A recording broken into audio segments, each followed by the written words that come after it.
Welcome to the deep dive. Today, we are immersing ourselves in a conflict that, on the surface, seems unbelievably specific, a local fight over how to bury the dead. Right. But it actually acts as a flashpoint for massive social change and a surging trend of unrest across rural China. That's exactly right.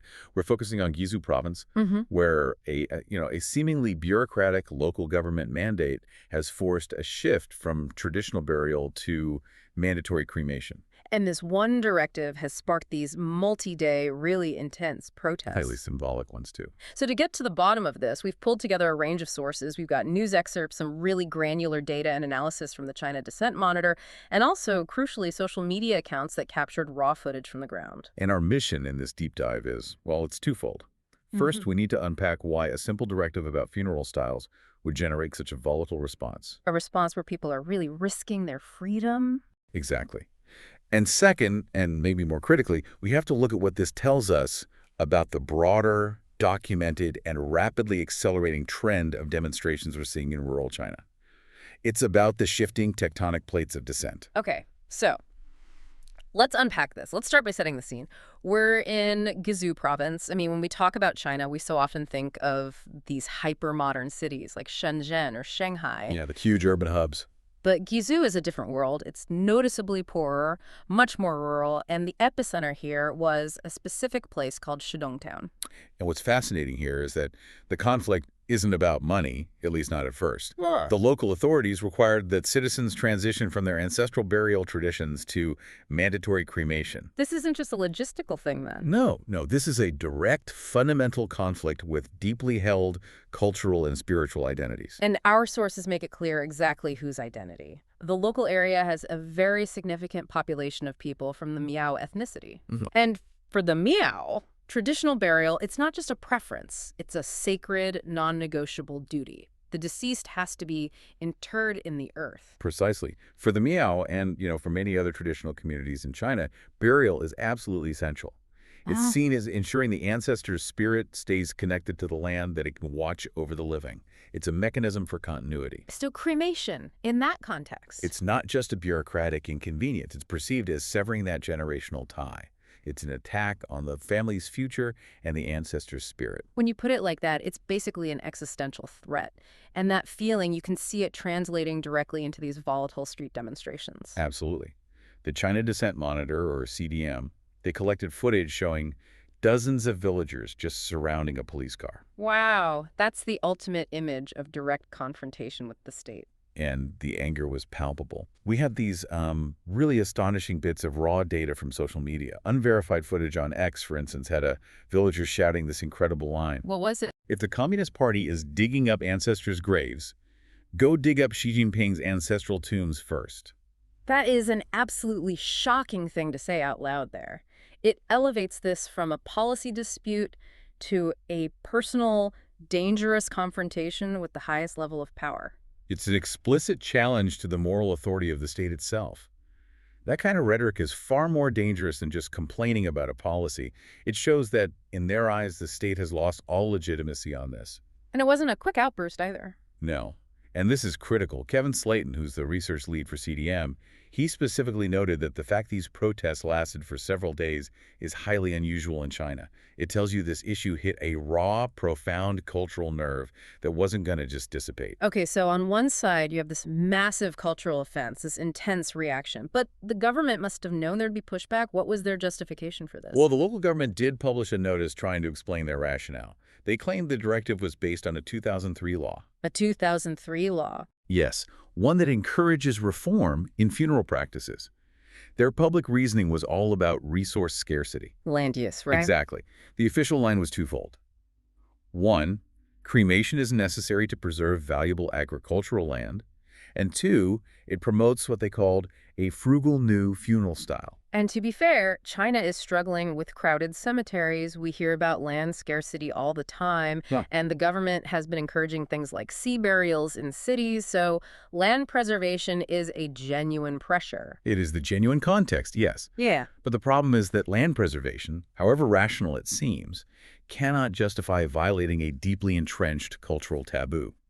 This is where the policy crossed the Rubicon. It went from being a suggestion, into a personal, chilling act of coercion. That's it. So what was the enforcement mechanism? How did they turn this suggestion into a real threat? It was through generational pressure. We have this chilling account from a villager in Chifeng County, which is the administrative district for Shidong town. He recounted that his grandfather had been cremated earlier in the year, not willingly, but because of immense pressure from local officials. And what did that pressure actually entail? This is the crucial part.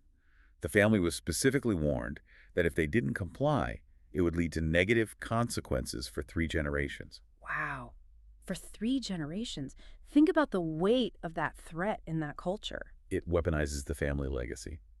It tells a person that if they fail to do their duty now, their children and their grandchildren will suffer for it. That makes this an impossible choice. It's the ultimate moral dilemma. This isn't just a fine or some one-off punishment.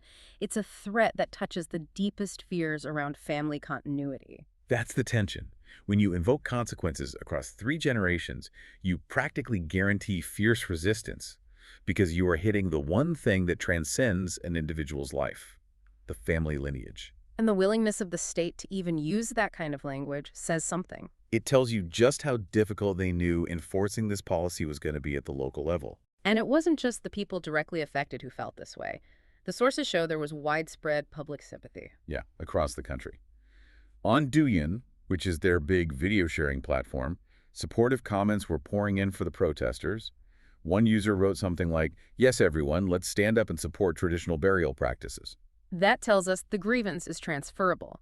People far from Guizhou who might not be Miao, they still recognize the intrusion. They see the state reaching into the most sacred part of personal autonomy. And here's where it gets really interesting.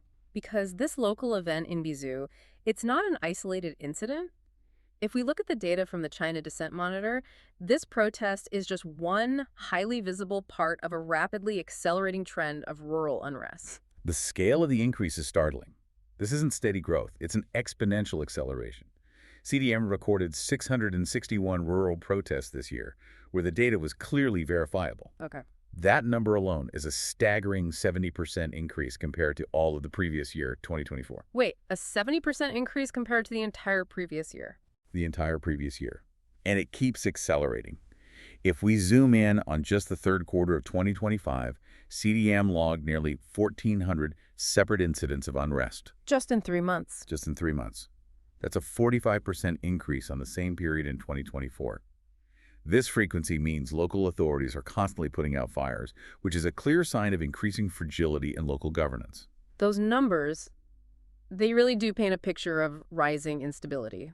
So what's driving it all? Is it just the economy, or is this Guizhou case the new standard? Well, the sources do acknowledge that many protests are still driven by fundamental economic struggles, unpaid wages, corruption, land grabs. That's still a huge factor. Sure. But the Guizhou case highlights a crucial shift in the type of trigger.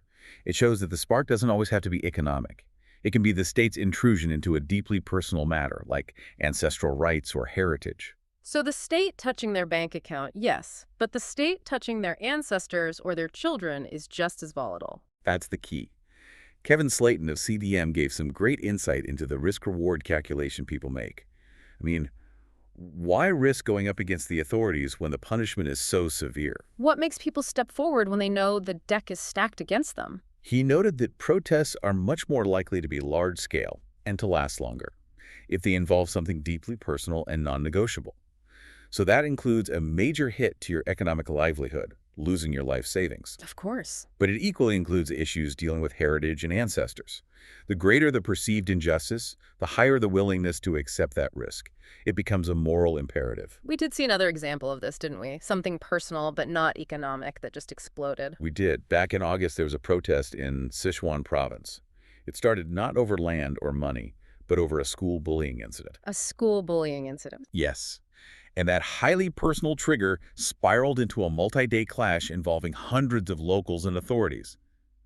If we connect this to the bigger picture, Guizhou proves that ancestral rights are just as potent a flashpoint as a child being bullied or a person losing their life savings. It's that invasion of the private, sacred sphere that generates the most powerful pushback. Exactly.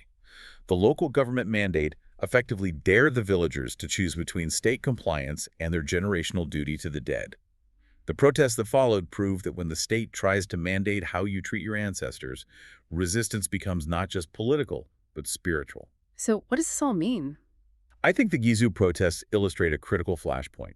It's where government policies, even ones rooted in practical issues like land preservation, collide violently with deeply rooted cultural heritage and personal autonomy. And this collision is dramatically fueling this documented surge in rural unrest. So for you, the listener, the key takeaway here is really recognizing the shifting triggers for dissent in China. Economic struggles are still a core grievance, of course, but the intensity and duration of protests seem to increase exponentially when the state touches upon personal heritage, ancestral respect, or family legacy. And that's how a local, seemingly mundane policy on funerals becomes national news and a significant marker of rising social instability. And that leaves us with a final provocative thought for you to mull over. When local authorities resort to threats of negative consequences for 3 generations to enforce a new policy, what does that reveal about the perceived fragility of traditional life in rural China? And how might that specific, targeted type of enforcement, which deliberately attacks the idea of lineage but guarantee the kind of long-lasting, deep-rooted resistance we saw erupt in Shidong town?